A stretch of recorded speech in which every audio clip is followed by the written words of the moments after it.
In this video, I'm going to show you how to mask a uPVC window. First of all, I'm going to start by masking the gaskets. These are the little rubber bits between the glass and the plastic uPVC. My preference is to mask over the gaskets to ensure that no excess paint gets on them and could fail. If you're using a 2K product, this will stick to the gaskets, however a 1K product will not. Once I've done that, I then cover the rest of the glass with masking paper. My preference is to use paper over plastic because this avoids any overspray from flaking off once it's dry. Once the windows are complete, I then use a rough surface masking tape to go around the edge of the render or the brick, and then again with masking paper to ensure that I'm covering and protecting any of that surface. A little tip here is to always go a little bit longer than you need to ensure that you're fully covering that surface all the way around.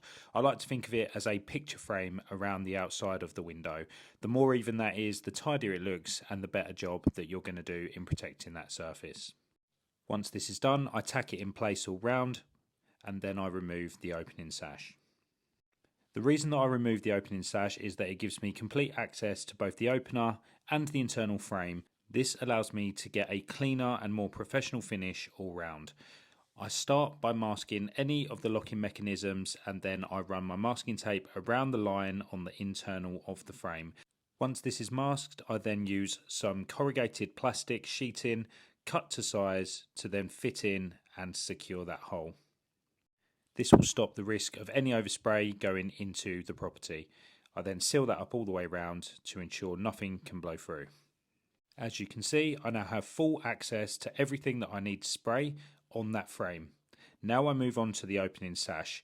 My first port of call here is to mask up the gasket or the sill on the internal that closes against the frame. I use washi tape around the edge of that, and then I use plastic on a roll to seal up and secure the back of the window. And there we have it, the window is fully masked and ready to spray.